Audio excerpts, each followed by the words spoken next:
Hi everyone, welcome back to Java 1 for All. Continuing the synchronism topic, now we are going to see how we can solve the problem we saw in the last video. So basically the problem we have is that we have more than two workers, for example two people, accessing this piece of code at the same time. So what we are trying to achieve is having this operation being executed by one thread at a time. So basically this is an atomic operation. It means that whoever starts needs to go all the way and finish all of the code that we have inside the withdrawal method. Basically, you have to synchronize, and it's pretty straightforward. You just have to add after private the word synchronized.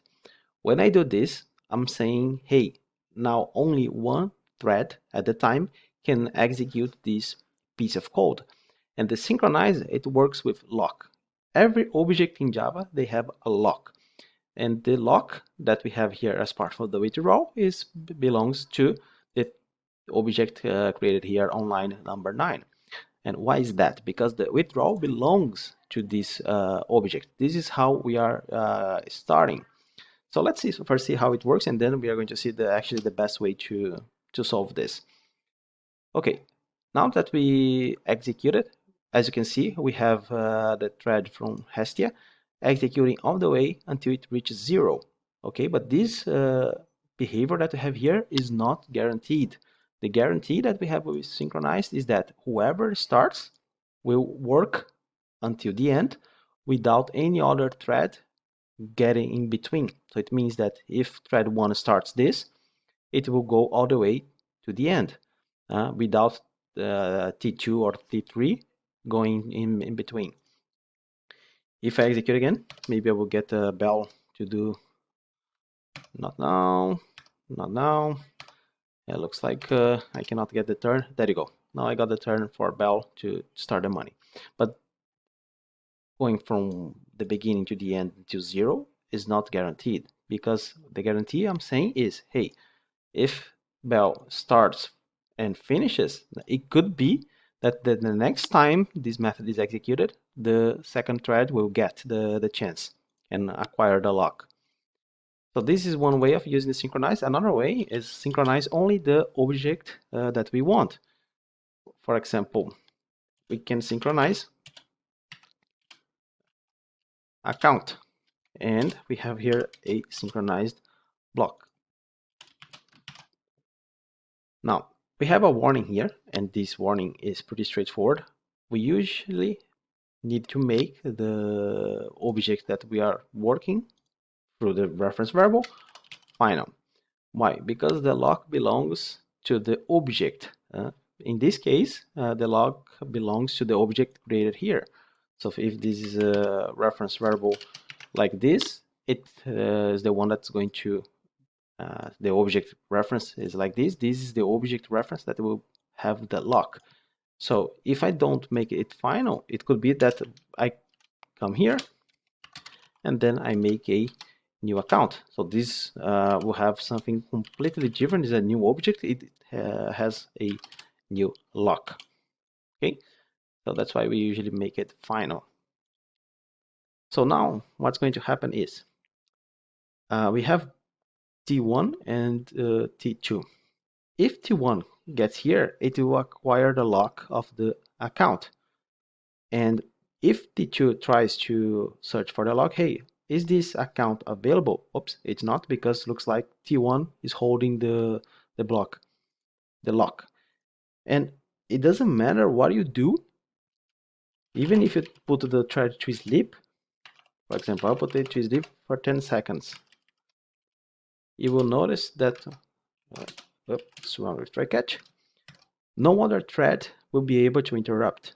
So Hestia started and bell is still there, but it cannot get into the lines 18 and 29 because the object account has the lock with Hestia, but it's still waiting. So for example, how do we know that bell is still waiting there? We can stop this, and right here inside synchronize, we can say add some stars here, and then get thread name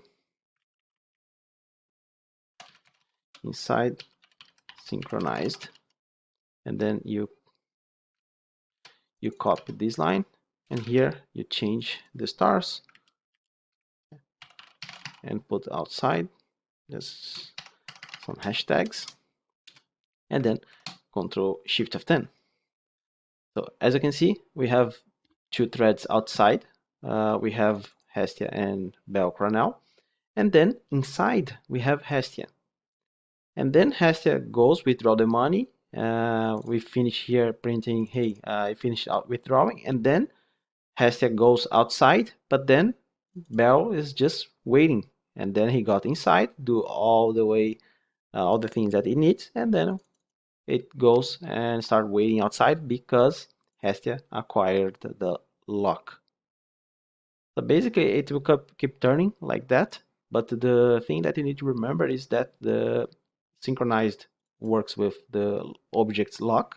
Every object has a lock, only one per object, and the thread.sleep does not release the lock. So it doesn't matter if the thread is sleeping for a day, that code will be blocked until this thread releases the lock. And we can also use synchronized. We cannot use in classes, but we can use, for example, in static methods, for example, private. I usually add synchronized before the static. So private static synchronized or private synchronized static will both work. I don't remember exactly which one is the correct way to do it with Java. Private static synchronize or private synchronize static. Honestly, I don't remember the convention right now. I think probably it's like this. Either way, when you do this, you are adding the lock to the entire class. So each class, you have the class being loaded by the class loader, and when you do this, you are telling, hey, no other thread can access this class while is being used by one thread. So for example, imagine that you have static print 1, 2, 3, 4, 5.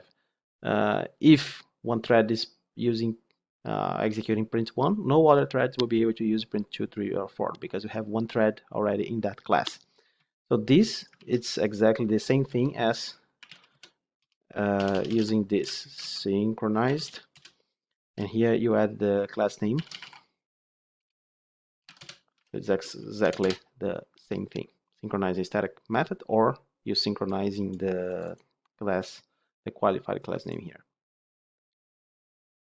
Cool. So that's everything that I wanted to tell you. Let's continue with more thread topics in the next video. Bye.